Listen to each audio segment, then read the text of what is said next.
Maggi স্যুপটা আমরা কম বেশি সবাই তৈরি করতে পারি, তবে যারা পারে না তাদের জন্য আজকের আমার এই ভিডিও। সুপ্রিয় দর্শক, আসসালামু আলাইকুম। আজকে আমি তৈরি করে দেখাবো ডিম দিয়ে চিকেন উইথ ম্যাগি স্যুপ। তো প্রথমেই আমি এখানে ম্যাগি স্যুপটি নিয়ে নেব। তো আমি এখানে চিকেন ফ্লেভার ম্যাগি স্যুপটা নেব। তো আমি এখানে 1 প্যাকেট ম্যাগি স্যুপ নেব, আর এই 1 প্যাকেট ম্যাগি স্যুপ কীভাবে পারফেক্টভাবে আপনারা তৈরি করতে পারেন সেটাই দেখাবো। তো চলুন দেরি না করে দেখে নেওয়া যাক আজকের রেসিপি। তো প্রথমেই আমি একটা ডিম ফেটিয়ে নেব। ডিমের মধ্যে কোনো কিছুই দিতে হবে না, শুধু খুব ভালোভাবে ফেটিয়ে নিতে হবে। তো ডিমটা খুব ভালোভাবে ফেটিয়ে নিয়েছি। তো এখন আমি চলে যাব রান্নার প্রসেসে। এখন আমি এখানে প্যানে দিয়ে দিলাম 2 কাপ পরিমাণের পানি,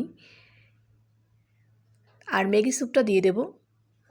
তো ম্যাগি স্যুপটা দিয়ে খুব ভালোভাবে এটাকে মিশিয়ে নেব। তারপরে 1 চিমটি পরিমাণের লবণ দিয়ে দেব। তো আপনারা চাইলে এটা দুজনের জন্য তৈরি করতে পারেন। যখন একটু ঘন হয়ে আসবে তখন কিন্তু ফেটানো ডিমটা উপর থেকে দিয়ে খুব ভালোভাবে নেড়েচেড়ে নিতে হবে, তাহলে দেখবেন স্যুপটা তৈরি হয়ে যাবে। তো তারপরে চুলোটা বন্ধ করে এটাকে নামিয়ে নিতে হবে, কারণ বেশি ঘন হয়ে গেলে খেতে ভালো লাগবে না। তো এটাকে এই পর্যায়ে নামিয়ে নিতে হবে। তো আমি এখন হয়ে গেল আমার ম্যাগি চিকেন ফ্লেভারের ডিম স্যুপ। খুবই হেলদি একটি রেসিপি, ইচ্ছে করলে বাচ্চাদেরকে এভাবে বানিয়ে দিতে পারেন। ভিডিওটি ভালো লাগলে চ্যানেলটির সাথে থাকুন। সবাই অনেক অনেক ভালো থাকুন। দেখা হবে নেক্সট ভিডিওতে। আল্লাহ হাফেজ, আসসালামু আলাইকুম।